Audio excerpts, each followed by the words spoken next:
Seigneur, que ta grâce, seule ta grâce. Nous voulons instaurer un état de droit. Et dans un état de droit, il y a une justice indépendante. Ce n'est pas à l'individu Félix Tshisekedi de commencer à faire justice.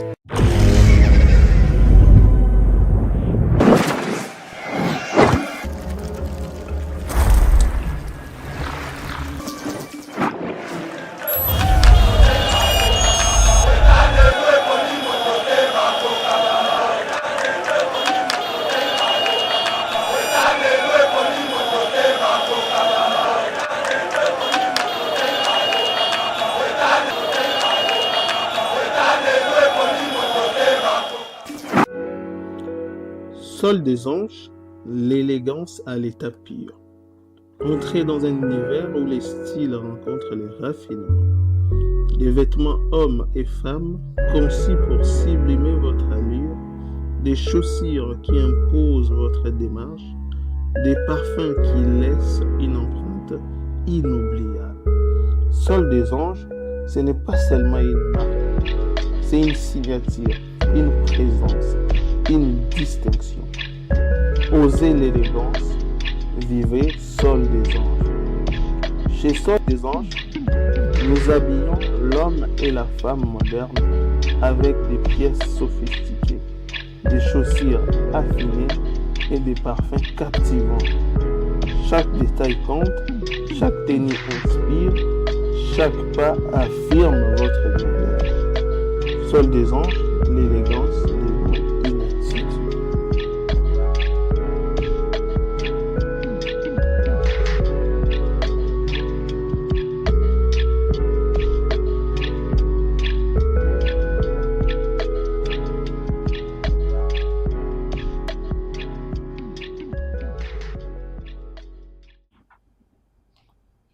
Mbote, Baneko Balandi, ya Yeba TV, spécialement émission, je connais Joseph Kabila, avec les majors Kasereka, Tozanaï Awana Plateau, Neko Major Kasereka Etienne Tshisekedi Wamulumba, avec lui Tokolo Bela vraiment, Makambo Oyo, Eza d'actualité, na mboka na biso République démocratique du Congo. Nous allons parler plusieurs sujets, notamment les coups d'État ratés. Informer biso, bengi biso na lombango, balobi bandeko ya Yeba TV, Major Kasereka, coup d'État raté, lelo na présidence na OIA. Qu'est-ce qui s'est passé, bandeko? Bozala branché, connecté, bokozwa ba révélation ebele. Tokozonge la sujet, il y a Ambongo, Tokolobela yango, ba révélation ebele Major Kasereka Azawana, et puis Tokobe tapé lisolo, il y a Donatien Cholé. Boka ki na Sénat américain, ba sénateur ba Telemeli, elo structure autobengi SCC, donc Église du Christ au Congo, y compris na ba Cholé et tout consort na kati. Qu'est-ce qui se passe, bandeko? Restez branchés, vous allez kozwa ba actualité na ba révélation na kati ya émission ya lelo. Major Mbote na yambio na émission je connais Joseph Kabila. Mbote mingi ndeko na ngai. Toza na kati ya émission. Très fatigué apparemment. Nzala. Kaza fatigué te nzala. 4 jours avant la date. Donc 4 jours on est la regarde. T'es le long de 4 jours. Le long de 4 jours nzala. Moko bosa maje.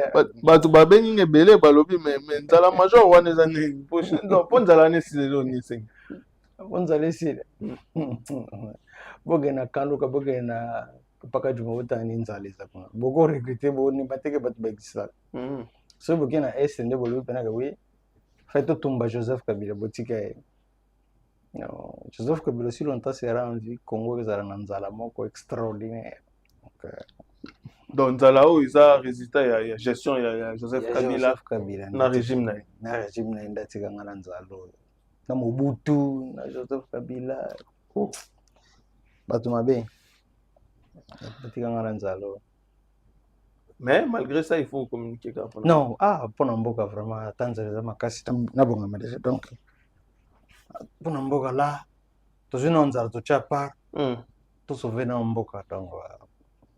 nazalaka na première ligne de front nazoka risque ya makasi lobi lobi nakutana mutu moko amoni nga abi omajo yoza na kisaso ngabi lobi kile kasakisa laka osalaka libanda nde botindi na Kinshasa ngabi te naza forma et pour ce temps mo moko boyi na tambo na na tambo nga moko papa tena ndo tambo la ye moko Fachi azala président Fachi ava azala président anotambola ye moko donc kobanga ezali faiblesse sina faiblesse donc so lingi okuma au-dessus de tout longola le biso kobanga sans kobanga à part tu verras qu'il y a oleka. Très bien, Major, toujours bande directement dans l'actualité. Babengi biso, il y a eu un coup d'état raté. Au niveau ya OIA, qu'est-ce qui s'est passé? Tout dans un article où il y a comme ça, on va analyser cette situation parce que tout le infiltration, Major, le bakango, plus na ba émission na ebele. Ozozong il a li infiltration. Mais apparemment, Moussa les osalama, mais ils osalama bien té. Yoka marambo eleki Major.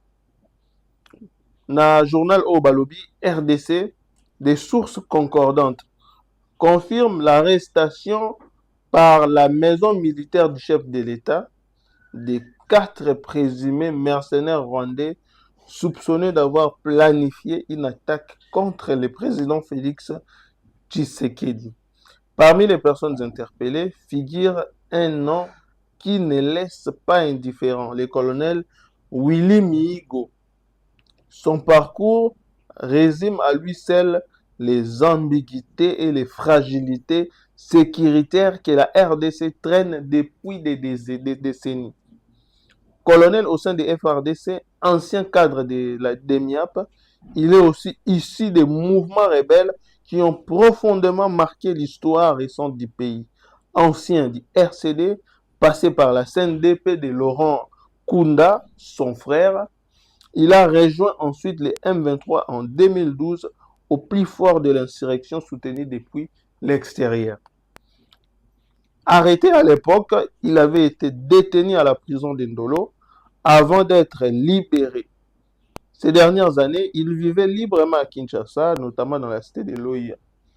Willy Mihigo est l'un des produits du processus de mixage et brassage qui, au nom de l'ancien chef rebelle au sein des forces régulières,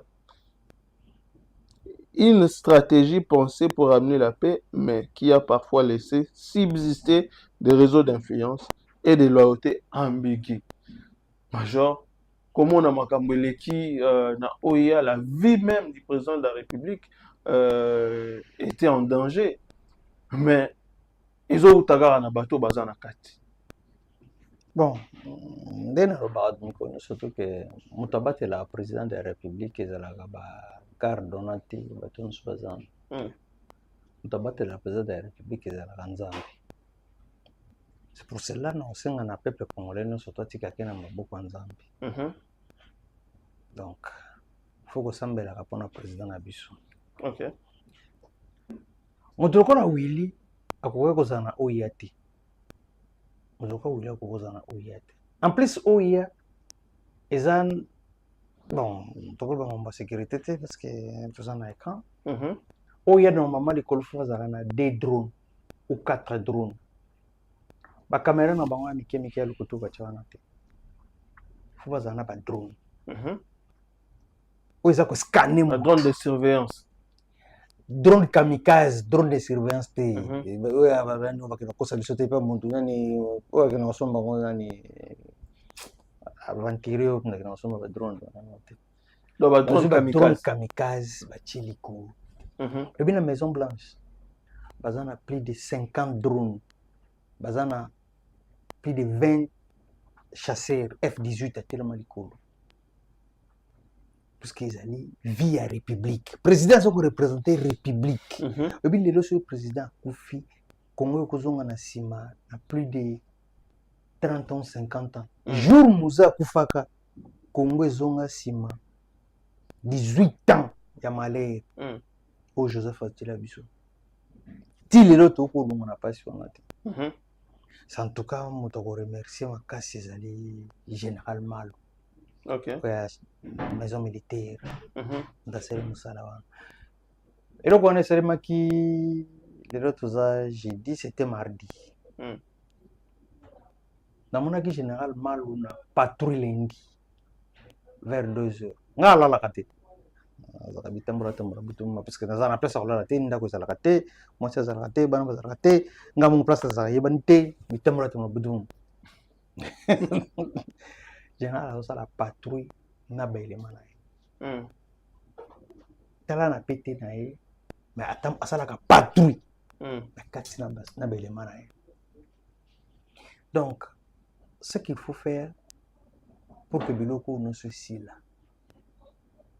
Il faut pas identifier motonyo soto. Batonyo so ba ya na brassage, na mixage. Baza batu malamu te. Joseph azana kola mupepe. Tant ba eloko batu ni mate. Na pesa bino Willy place Awuti. Awuti na RCD. Willy Migo. Je pense que bandeko. Bozo mona photo na yewana général colonel Willy Migo. Awuti na RCD. Kota la ga elongi na eboye ça. Comme tout ça te ala congolais, on est en congolais nte. Awuti na RCD, aleki na CNDP, akoti na M23. Aye kovanda wapi na Demiap. Mutazaki na Demiap ezalaki Delphin Kayimbi. Tango bazaki na Demiap bazalaki na Bwamunda. OK. Et ça facile. Na renseignement il faut jamais sous-estimer l'information. Quand on a eu ça, on a dit que on a la facilité à voir mon tourner sur place à ça. Et là, on a besoin de regarder na yeba. Pendant que fragilité pour tout le yo, na regarder na yeba camarade na yo, na regarder na yeba momi na yo, na regarder na yeba ndeko na yo. Na kati biloko no so na zo talent d'achat na yo, na zo facilité au yo. Na ko atteindre facilement. Type wana au type la soirée à matin ye. Azalaki na maison, azalaki na oye wana depuis Bwamunda. Baza na information ngani surtout ba ko luka.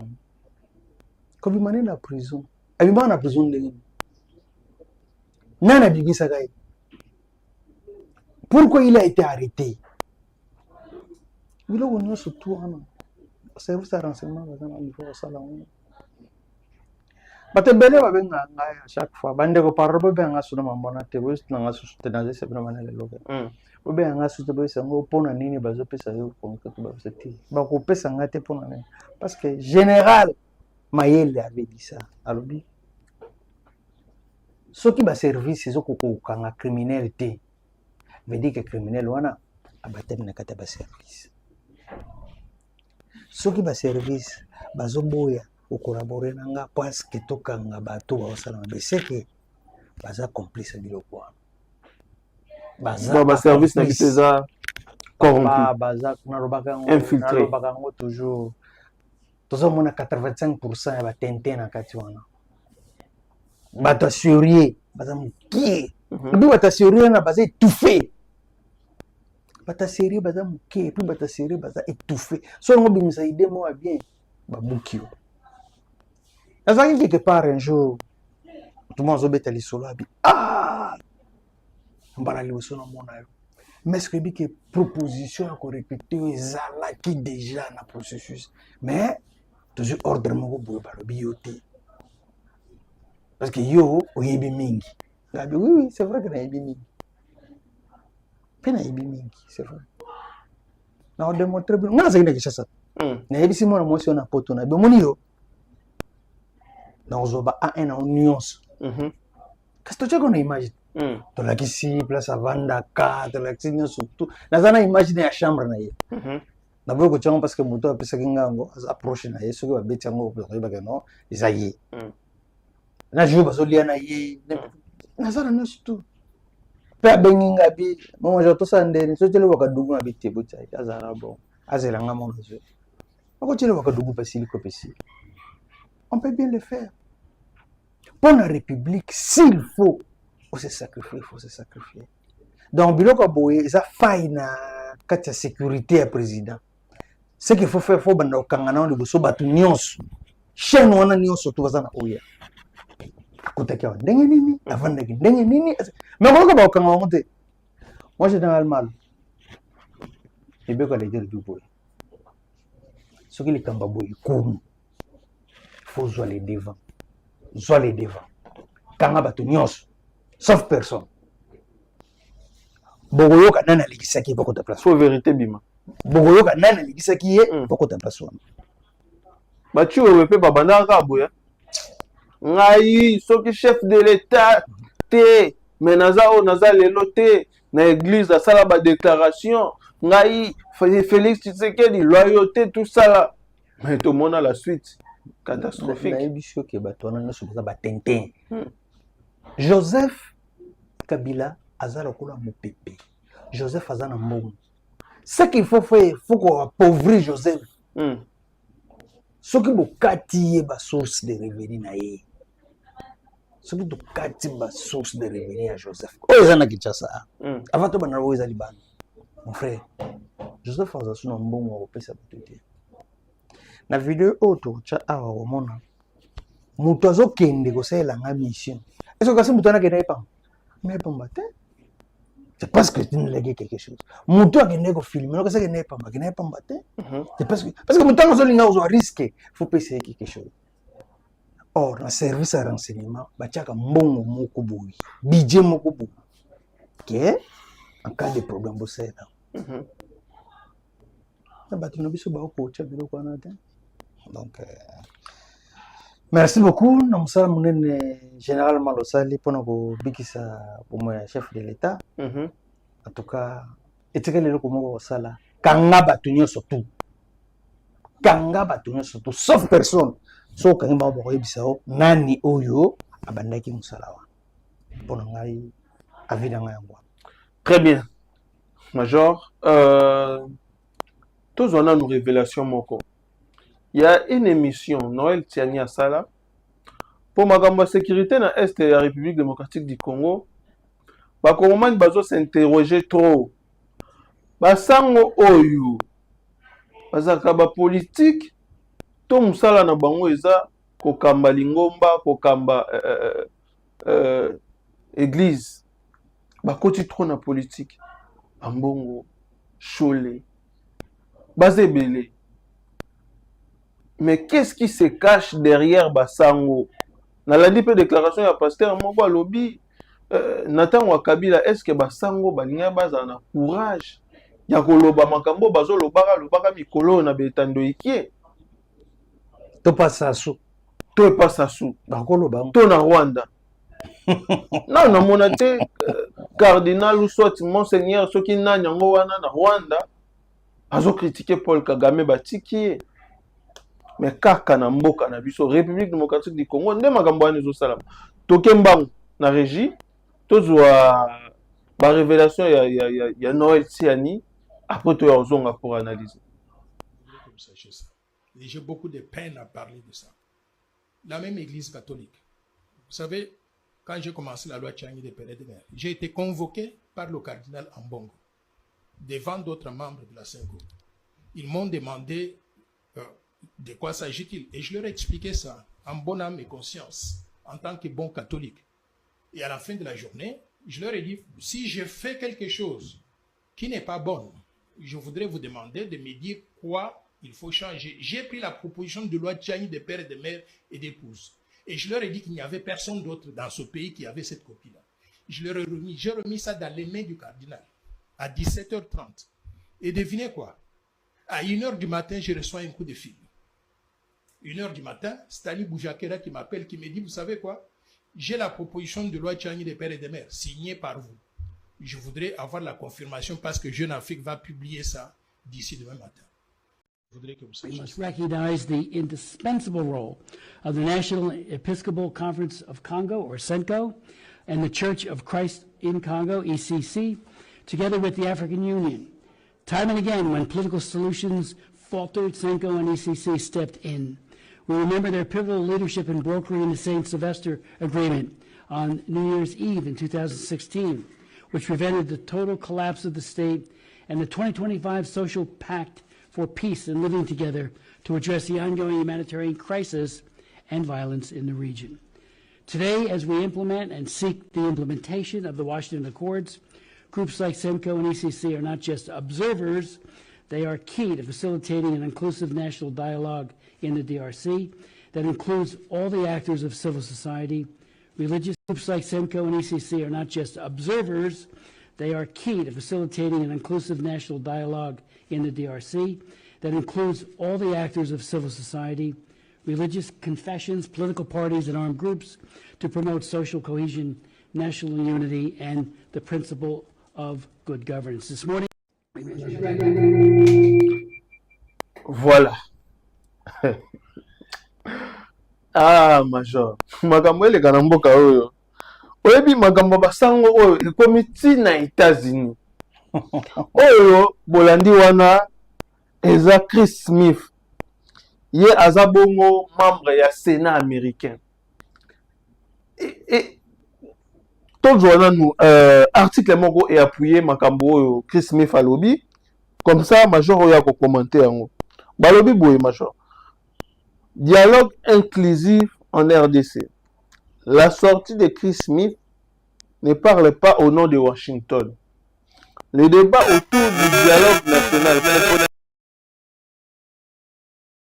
au Congo s'est invité au Congrès américain le 10 février 2026. Lors d'une réunion au Capitole, le député Chris Smith, figure connue pour ses positions pas stables et variantes selon les moments ou les circonstances depuis 1981, a affiché son soutien à une approche dite inclusive, défendue notamment par le pasteur Eric Senga, secrétaire général de l'Église de Christ au Congo, ECC, une position qui relance une question sensible. Doit-on dialoguer avec ceux qui tuent? Derrière le terme inclusivité, il est perçu une normalisation des crimes commis par les groupes armés AFC M23, les responsables des massacres, déplacements massifs et violations graves des droits humains. Donc, Major, Batuya Senko, Batuya SCC, Oyoba Kosengaka dialogue. C'est comme si s'aligner derrière M23 pour soutenir cause ya M23 dans makambo etali dialogue. Et comment la position il y a Sénat américain, ça laisse à désirer. Est-ce que on doit officialiser le soutien au M23? On doit normaliser le fait que Batouba Boma Namboka Nabiso, il faut bazala libre, tranquille, batambola nambo, et puis tout la kolanda bangote. C'est très grave, makambo, major. Bon, Makamarobi, en tout cas, c'est très profond. Normalement, bateau, il ne faut pas bâtir Kabango. Dans le bango, ils ont un dialogue il y a Sound City. Bapesa bateau, liberté moko boye il fallait pas il ne fallait pas bapesa bango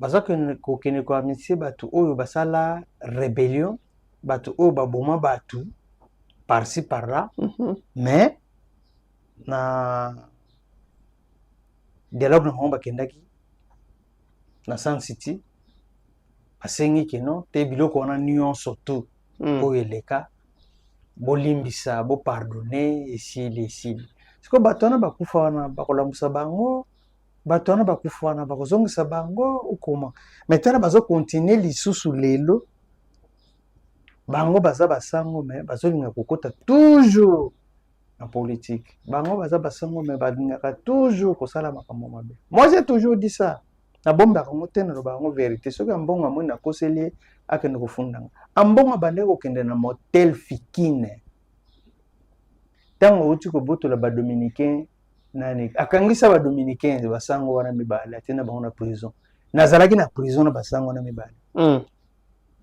nakambo nazoloba basango wana mibale bayebi yango et puis natanga ba document na ye ya ambongo oyo babandaki kosala bandaki na bango na bato oyo babandaki kokende kokutana na bango na motel Fikini nakosi te nakosela ngai nde banda na banda koloba nakosela moto likambo te nalobaka vérité. Donc soki baservice ya leta balingi batia yango sérieux bakozwa bato wana nyonso bakangi bango. C'est facile ambongo aza mutu asaka citoyen congolais neti ngai pourquoi pas kokanga ye pourquoi pas kozwa ye kotia ye na place moko shole aza mutu asaka neti ngai mais soki makambo oyo ezalaki moto mosusu nde azosala ngo nde ere basi bakangaki ye nde ere oyo procureur moko boye surtout procureur oyo ya 4 mori oyo milio nde ere oyo soki bamelo baka makambo contre Kabila nde ere oyo mama kokanga ye. Mais le quoi bazol ba makambo contre la République silence radio. Donc ça ce sont des aventures. Et puis makambo ya Noël Tsani wa lobby contre Ambongo, ils ont vraiment ba révélation grave.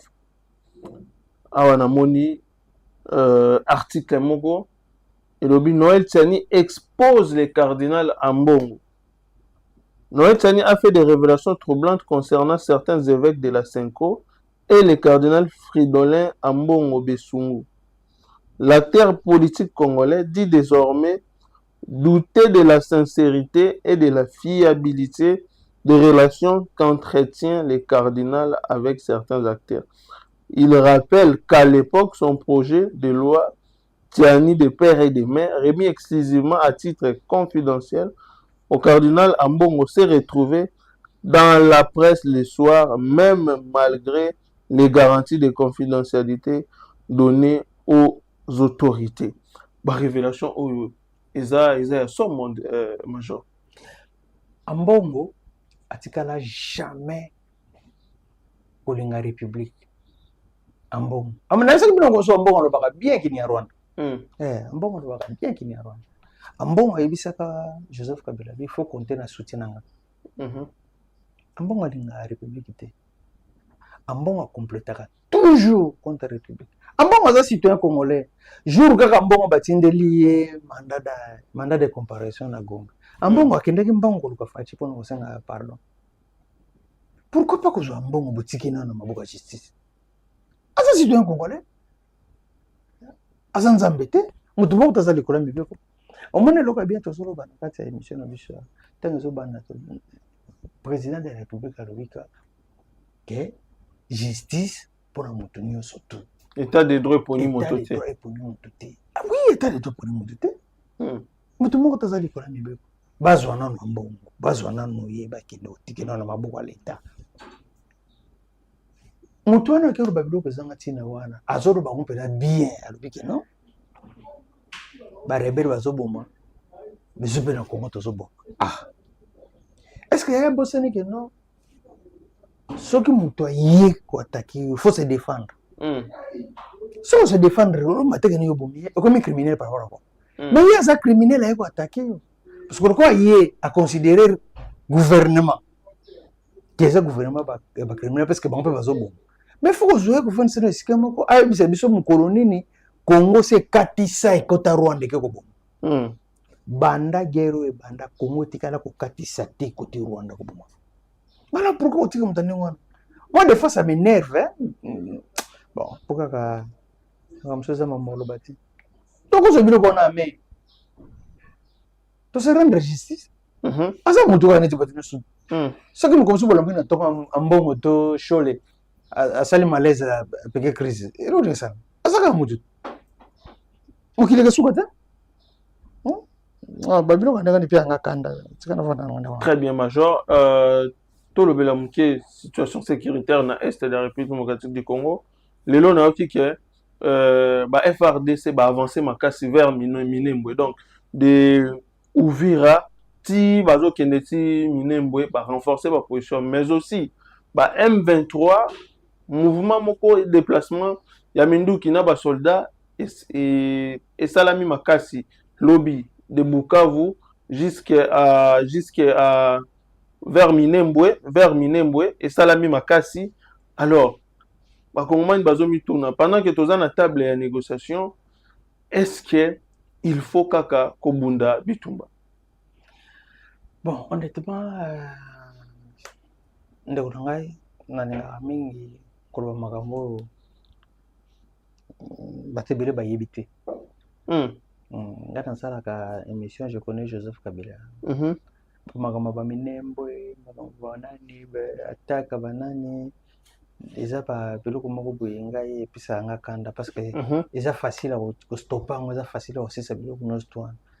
Alors lokola bato balingaka na bango kostopa yango te, balingi na bango kosisa yango te. Donc namonaka kolekisa temps na ngai te ya koloba biloko wana. Vaut na partage idée na ngai nazopartage na bapepe congolais oyo eza kolamusa bato mpona kolongola Joseph Kabila na milimo ya bato, mpona kolongola Joseph Kabila na kati ya bato. Joseph Kabila azwa garçon moko ya suki ebele neti yo boye asala Kabila forever. Atieli ye bamoyen ya financer yango. Lelo bajeune ebele bakotaki na eloko wana, mais lelo bajeune ebele bakomprendre ke Kabila c'est un criminel, Kabila nda boma mutu boye, Kabila nda sala boye. Bato bakomi ko se détacher malembe na Kabila wana eza vraiment important. Bamokambo banani avancement na banene bango wana loka balingi koyoka na bango te, bon bayoka na bango te, bazosala makambo na bango na ndenge na bango. baboma bakongole baboma bakongole te, solution eza wana, bapesi bien solution pour boyi. Mais qu'est-ce que vous voulez que je fasse? Très bien. Major, toujours continuer na émission na biso. Toujours article oyo. Ezo lobela makambo ya bilan ya Joseph Kabila. Avancé sous Tshisekedi, héritage de Kabila. Le bilan chiffré que Franck Diongo passe sous silence. À un moment où la République démocratique du Congo aspire à une position fiable face aux défis actuels, le mini-conclave Sauvons la RDC à Bruxelles a été l'occasion pour Franck Diongo de multiplier les attaques frontales contre les chefs de l'État, Félix Antoine Tshisekedi. Franck Diongo attaque les chiffres et répond. Comparaison entre Félix Tshisekedi 17 ans et Kabila 18 ans. 1. Accès au pouvoir. Kabila, succession marquée par l'assassinat de son prédécesseur. Tshisekedi, réussite de la première transition pacifique. Gouvernance d'État et d'État des droits. Kabila, élection contestée, glissement électoral. Tshisekedi, fin du Front commun pour le Congo FCC 2021. Plus de 50 hauts responsables poursuivis, condamnés. L'IGF renforcé. Éducation. Kabila, système dégradé. Tshisekedi, gratuité primaire. 4 à 5 millions d'enfants intègrent l'école. 200 000 étudiants enseignants pris en charge. Et 550 écoles livrées. Santé. Sous Kabila, sous-investissement. Tshisekedi, 300 centres de santé construits, équipés, gratuité ciblée, mère-enfant. Développement, PDL 145 territoires. Kabila, centralisation, Tshisekedi, 500 écoles, 300 centres de santé, 60 à 70 bâtiments administratifs, eau, solaire, ruraux. Comment on a bilan major, il y a gestion, il y a Joseph Kabila, contre gestion, il y a président Félix Antoine Tshisekedi. Comment on a article au Makambo et Lobby. En 7 ans seulement, le bilan, il y a président Félix Antoine Tshisekedi. Ils ont surpassé gestion, il y a Joseph Kabila. Voilà. Comment on batebele baby Joseph Kabila. Nga na bisa batugana baby Joseph Kabila. Nga na yebi Joseph Kabila yaka na Congo te pona abongisa Congo to po asala na Congo te. Joseph Kabila yaka uniquement pour kaboma Congo. Batu ba eda Joseph Kabila po boma Congo. Ezali ba garde civile. Soki bolandi chaîne na commandement. Bo retrouver ba garde civile belé na commandement. Par contre bo retrouver ba DSPT. Na armée na biso lelo. Ndo moni kama na biso likambo ya Willy. Soki bolandeli parcours na ye. Tina suko boyo kutake no azalaki na demi na Bwamunda. ezalaka par hasard te eza hasard te eza ndenge batrasaka na gestion Kabila tikeli osala moko te Kabila tonga ata école moko te ata hôpital moko te na Kinshasa mais tant Kabila akei basali initiative plus oyo bango hôpital oyo ezalaka nani wana baboyi kotyongo ya leta ya Olive Lembe hôpital oyo ezalaka kuna ntango Kabila longwe nde baye kosala eloko na bango okona nango nini ferme na bango te espoir ntango Kabila longwe nde baye kosala légal basali égal biloko nyonso bango banda kosala basali yango na compte na bango et non na compte ya république baboma bazoba jardin botanique bacréé kinga kati nani institut national ya ICCN Institut Congolais de Conservation de la Nature ICCN banyama omonaka na zo nyonso tu basila eleloko darama na otoleka na moni bazosala bazobongisa zo yango na moni batracteur na kati ezosala mosala kuna en tout cas félicitations na DG ya sika comment na kutuso nani soki monsieur Yves comme ezonga na bosa comment na soki nani Yves Nangai voilà en tout cas félicitations na DG ya sika mon frère na ba park na biso nde babanda okende ozo badiamana no surtout bakenda ocha na kinga kati wana fo bazongo bapesa ngo na ICC mundelo akipaka kinga kati wana mutu ayana ye ezaka Jean garçon moko boya za wana komone Alema Mbimbi na kinga kati yenda kontrolaka na kinga kati na mundelo na tilelo Alema Mbimbi bango nde basala ferme espoir bango nde basala égal Joseph Kabila atikala jamais kolinga mboko bato lokola ba Frank Diom soka ngalo lolikamba Joseph Kabila pona Congo en tout cas veut dire kazala bato meto ezo sala bien te nettement mutu na ye ko bato balingi Congo te na Congo il faut d'abord kolinga mboka so olingi mboka non do comprendre. Imagine toi que nous bazoke nous zobania na ba parc nyonso tu na Congo ba ko tyango na parc moko boya mutu moko be privé ba zuizo o ezalaki ba bomi bazu ba tyango na compte mutu moko be privé ba école ba université nyonso tu par terre ba privé gane zobota ba privé des zobota mais lelo fatia ba ne ko tonga ba école ya l'état atongi ba bureau de msusu ya l'état. Est-ce que vous connaissez ma bataille n'a pas congolais? Tout ça là vraiment bateau. Est-ce que bataille n'a pas congolais? Pour ne pas aller trop loin, ngai la sala mio surtout na banquette nanga parce que na yebi ko filer mutu mio surtout. Je Olive Lembe tant azalaka na Beni. Yanda ko banda ko van. Bato ba oyeba ndako wana ba oyeba. Ndako wana zaka ndako ba Rwandais. Avant aya na Kinshasa. Bozwa image wana on appelle ça que wana talango comme ça tozonga na lisolo na d'accord Olive Lembe place azalaka na Butembo to moni osali descente sur terrain te ngana zana ba soda na partout ouais au délégué ba soda na ba enquêteur na yo partout ba ke ngana kama ngi ba komiti na Butembo po bozwa image wana na Beni place azalaki do bazaki na Beni baketi Butembo bazaki na Butembo bake Beni zwa image wana tala ko toke na régie ndeko Meshako Chudi balancer les biso image wana après to ya analyse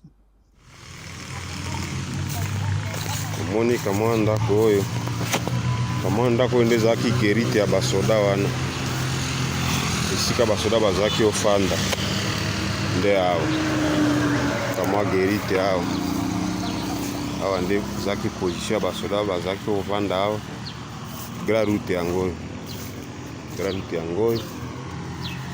gerite yango wana me basoda nyonso balongwa deja bayebisinga ke depuis 2 ans basoda balongwa etikali vite kutu pale balobi eza ya louage bapesinga numero moko boye nabenga ye soki naza na posa ya pale nabenga numero wana tosolola eza ya location deja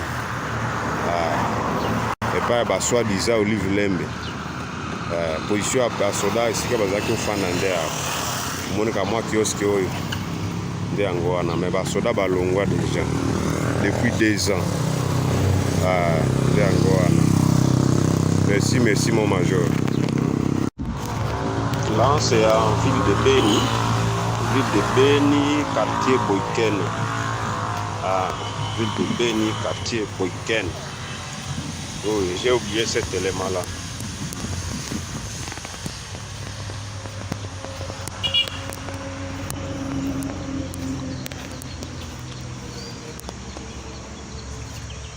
Bonsoir mon major. Bon, naza déjà dans la ville à Butembo, na commis bien. Merci na tindio déjà numéro 1. Voilà. Tolandi image major. Toza bongo na Beni, je pense. Na Beni, na donc Bokeni. Olive Lemba uta ba mpanzi kuna. Olive Lembe abandai kovanda wana. Ndako wana moni wana. Bato bayebi na Beni.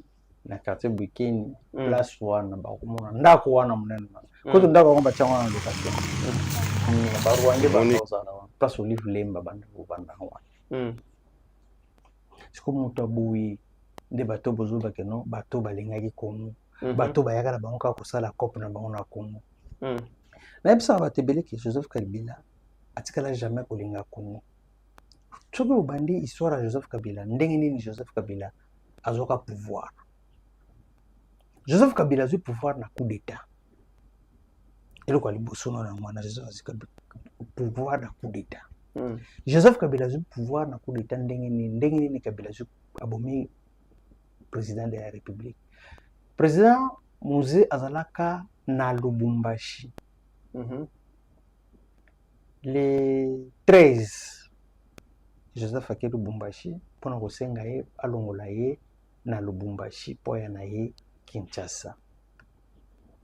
Akendaka na hélicoptère na batu ou akendaka na bao. Kasi ara otanga bakoma batu mosusu c'est important tout ça Joseph toujours kena. Joseph asingi na président zonga président boy. Le 13 Joseph Arali. Le 14 Joseph abengi général Monene na Kinshasa a désarmé garnison à Kinshasa. Makamna Zoluba sobo tuni général Monene na wikiseli a désarmé garnison à Kinshasa le 14 ville à Kinshasa mutazana armée assassiné na bangolais na bazimbabwéen. C'est pour cela bon eza philosophie nanga on a habité mais ngala za na confiance ne président que na Angola à tout moment à chaque fois ba benga na Angola qui en tout cas sincèrement na za na confiance ngai na sina kenda na Mbujimai na komi na kuti des généraux angolais général moko zimbabwéen na Joseph Kabila ou ba proposer ngai na banda rébellion na Mbujimai. En tout cas sincèrement na za na confiance en Angola.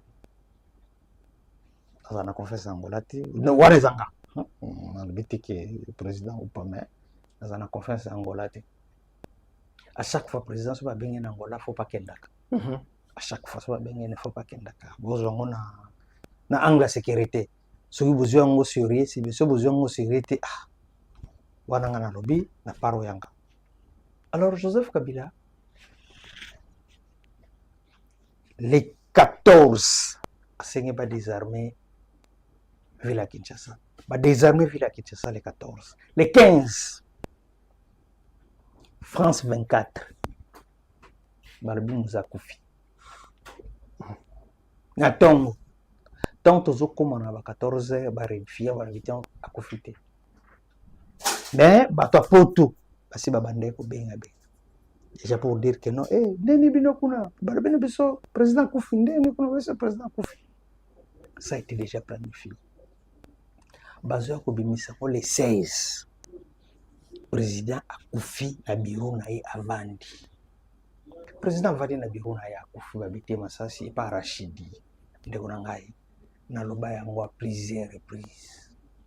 Président Kolongwane Lubumbashi pok zonga Kinshasa ayaka na avion ni parce que avion na ye présidentiel akenda nango tika na Lubumbashi eyakati ayaka na avion nini pokoma na Lubumbashi etango akitaki na escorte nini nani oyo amona président le 15 le 14 le 15 soki moto amona président nyonso biso akosi moto amona président te. Joseph était venu uniquement pour nous détruire Congo. Comment est-ce que le président Zouaka y a confiance? Joseph Azaraki a yokani na bateau tout ça la coup d'état. Après Zongi a tekibino pas président. Bakangabino nenga kanisa ba olenga ko. A tekibino bakangabino. Mais le fait que Joseph Azalaka a déjà en connivence na bagarre civile. Azo préciser bien. Ce que vous l'avez dit, nyonso tout ou bazawa na pouvoir. Basoda nyonso tout baza basoda ya garde civile. Bazongisa basoda ya despité, bazongisa basoda ya sarmate. Moi moké gendarmerie na moi moké ya sarm. La plupart baza bato ya garde civile. Baza pendant boy otanga bakoma na bango mais bazawa. Elvis azam da garde civile. Il s'est retrouvé parce que baviene bazaye kuna na kati. Elvis azaki garde corps épingle général Ngimbi. Au moins place uzaki na manga fura pas ba Olive Lem. Mais so ngabi général mon ouais en face wana Ngimbi liko wa Ngimbi Elvis azaka garde corps. Je mwana beta garçon mwana armée Mulume azaka camarade ya Lour Mwamba garde corps ya JB bana vana ngafani masani mo azaki ne Mulume aiba carburant ero na carburant aiba bidon na mazut na kanga na bete la kanga kachi na zui essence na chena mato venga ba Elvis basoda gatsi ndeba osaka na place donc ne ba bango mingi même bato bususu bele baza pon content ba comme bango te baza bato ba gatsi comme Joseph Azaraki déjà na appui ya bato na yebaki bango déjà Azalaki déjà dans les salons na bango. Il avait cette facilité là ya ça quoi. C'est comme ça que il ouane leka. Joseph akota na pouvoir na Congo uniquement pour nous détruire Congo. Pour que ba Rwandais nyonso to bazonga bakoma na Kinshasa. Na sepela ko kamingi ndeko na biso Roland Pius Arobaka bi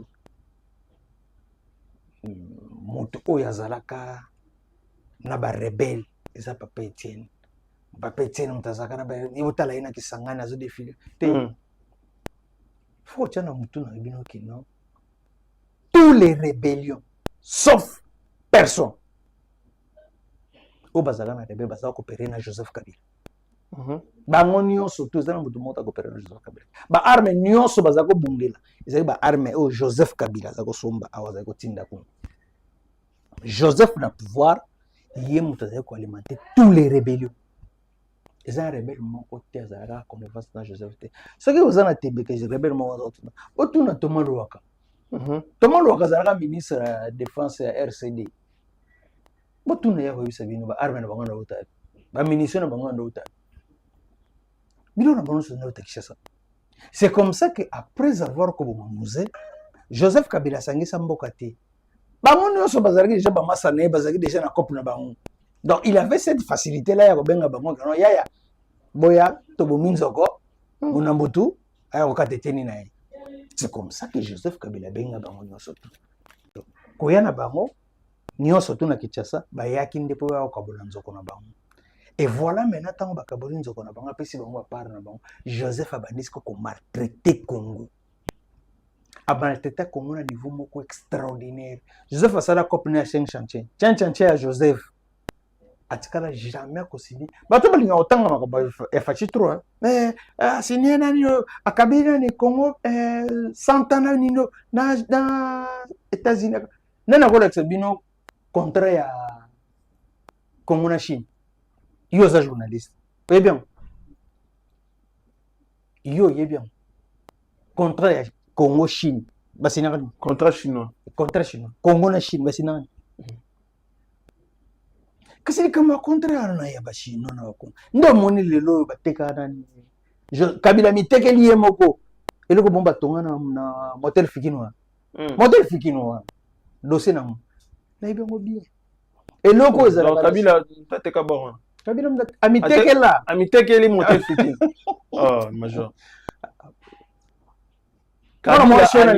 amitekela ngona Fortunata bobitukisate Fortunata mzara kata biro kana nyoso to omoni boro ezala na kan kokolo boro na ya Joseph Kabila biro nyonso to na kisu kuta ya bandal wana pesu kasi na pepiniere pa bonelo na eza boro Joseph Kabila so bozi ba document ya biloko na nyonso to na suka nango bokuta na Joseph Kabila na kati ya biloko tauna na bilonga be boro ba tonga wa boro eza Joseph Kabila badimite suka nango iso retrouver que non hotel ona mano cha muneno na eza Joseph Kabila mindoke bimana kati biloko bimana kati na Joseph Kabila ye moko mutubo otika komona signature ya Joseph place monte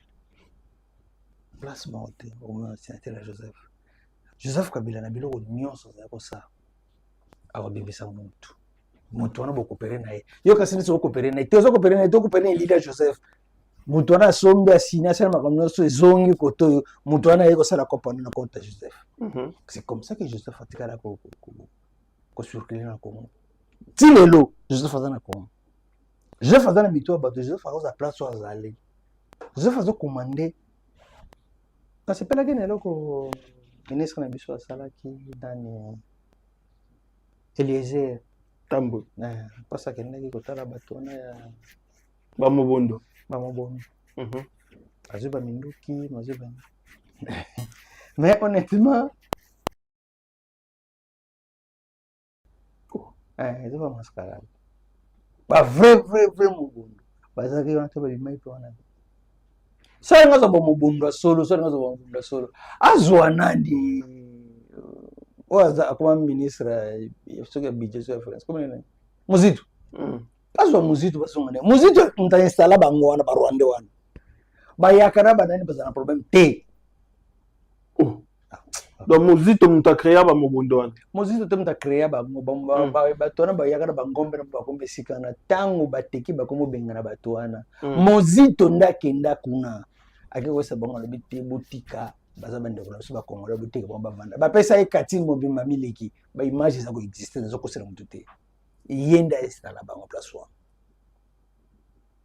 bato wana baza wana bato oyo ye akenda okutana bango akutanaki na bayaka na bateki bango biso na Congo kozwa lichette kokata motu boye en tout cas c'est difficile trop difficile tokobunda na maboko mais kokata motu lichette kozongisa motu boye en tout cas on avait pas ça on a pas ça motu akréé biso biloko na Joseph Kabila Joseph Kabila motu akréé biso biloko wana eloko wana ya mobondo motu oyo akréé yango Joseph Kabila motu atindaka akende koinstalle bango erona Mozito aza député ebibi lokola Mozito mutu abimisi ide bakenda te batindaka ye pa Joseph Mozito aza motu ya Joseph Kabila akotikala jamais kochange dernièrement otekoloba bito na peke non Joseph Kabila aza congolais comment est-ce que bozozwa lokola ennemi ya côté Mozito aza motu ya Joseph Kabila il ne peut pas changer Mozito mutu asalaki balongola Yandive po batie premier ministre il est remplaçant Yandive tant à remplacer Yandive on l'a remplacé Yandive na compte Palou il a remplacé Yandive na compte PPRD à côté de PPRD il place maintenant ça biloko baza ba vie moko bon enfin na ebité pona mbongo okondima oteka Congo par contre ngai na beta tour na boya oteka Congo pona mbongo ça je ne le ferai pas ngana zalaka na Kisangani na Soteski place wana eloko wana na oteka kotala ndeko sango akenda kotala ba biloko wana président bimisela ngombo po eloko wana fonctionner eloko wana fonctionner te parce que mutu avandela ngo Joseph Kabila mukolo yango Soteski esana na Texas photo oyo eza nkati ya Soteski na Kisangani mutu avandela ngo Joseph Kabila mutu ni na contrôler yango nyonso tu mwana mwasi wana ndoki wana Fortunata ndoki wana mutu akontrola biloko wana comment est-ce que mboko évolue aussi longtemps que tozana pion partout bapiqué baza partout ngai nazozwa risque makambo nazoloba na bino ndenge nazoloba boye bato ebele ya Joseph bazoka kanda mais naza na besoin na bango te nazobanga bango te pourquoi parce que nayebi bango ndenge toza no mbongo oyo batie mpona motu akobetanga masasi batieli ye 5 millions de dollars na motu akobetanga masasi oh mais c'était vrai masa na Joseph Kabila tie 5 millions de dollars mpona motu akobetanga masasi masa na ngai ayebisika bi ya abikira nandi bateke kokoma shere bokomi shere abi ya okomi shere ngabile oh nakomi shere ngawe lobby nazokende mpona kekutana naye okay nakomi na pongabi namona kote lo moko wana président Fayulu napesi mbote oh bokutana Fayulu tokutana na bino Fayulu paswa mazoya nazali na moto nakomi wana boye bafungoli nzela babituka ezoleka 207 moko babwakeli ye mbaso takobwaki mbaso 207 wana ye aleki likolo nango bapinene mibale panzani aleki okay nzoka na nsima na ye jipa Fayulu ezalaki Fayulu aye kaka wana mata likolo boye twa bapinela ye bato ya nani ya Daniel Bumba babandi mbango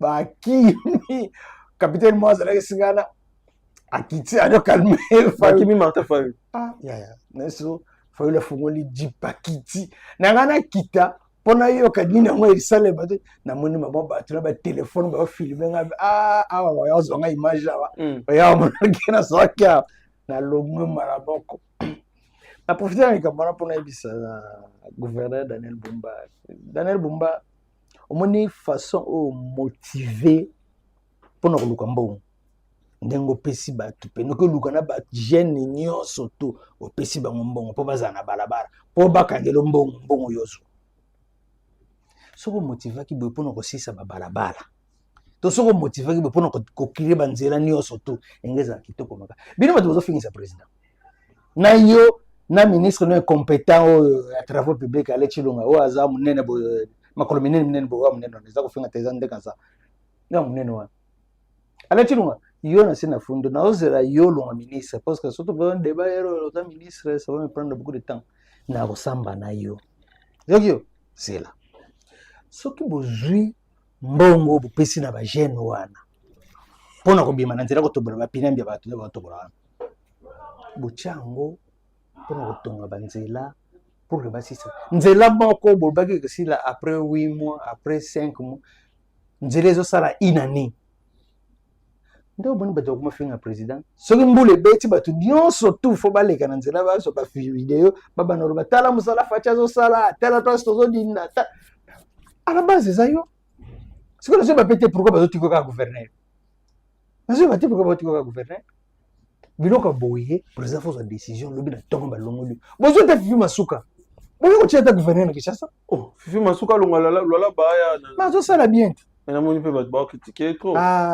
balobi aza na mafia soyiba mpe mingi wana bato mutu balobi bato wana balobi wana balokela bapreuve ya Fifi Masuka preuve ezake no Fifi Masuka atongi lwalaba Daniel Bumba atimoli Kisasa mais photo qui te na lola bango to mona azwi ba tracteur achebo azwi tracteur achebo nzela moko ezosala 6 mois 8 mois Fifi Masuka soko tali na ba image na ye nayebi ebe te azoloba kaka no so moto ese mosali to fo okomisa ye soko tali ba image na ye komona tala nani gouverneur ya Kasai Central tala gouverneur ya Mbujimayi basali mosala oyo ezomona lelo so okenda Mbujimayi okuta baprince bamingi ezopela prince ezosala nzela ya kala mambuji kala mingi te ezosila kala mingi te ezina ya nsima na Mbujimayi ezosila gouverneur azosala mosala Daniel Bumba en tout cas sincèrement nga naza na makambo ezo vérité sincèrement ozofingisa président de la République na babiloko wana donc c'est pas bon. Très bien. Major Tokobi dans Souka émission le mot de la fin. Non, le mot de la fin tout cas namoni eloko moko kitoko esepelisi ngai eza ke nini kombe wana ICCN bazosala mosala kitoko. Il faut kodote bango bamoyen, faut bazala na police ya frontière, police ya bagarde ya bapark. Il faut kotiela bango au moins badrone na mosala baosala wana talaka zo banda Joseph akota na pouvoir na 18 ans ya zo ekufi bazwi banyama nyonso bazwa banyama moto bandako zo banyama na biso na bapark moto bandako zo banyama na biso alema mbimbi na mundele wana febero wazana na kingakati bazwa kingakati wana bazongisa Olive Lemba bazwa bibero zo melisa leopard mais bana kisasa baliete en tout cas donc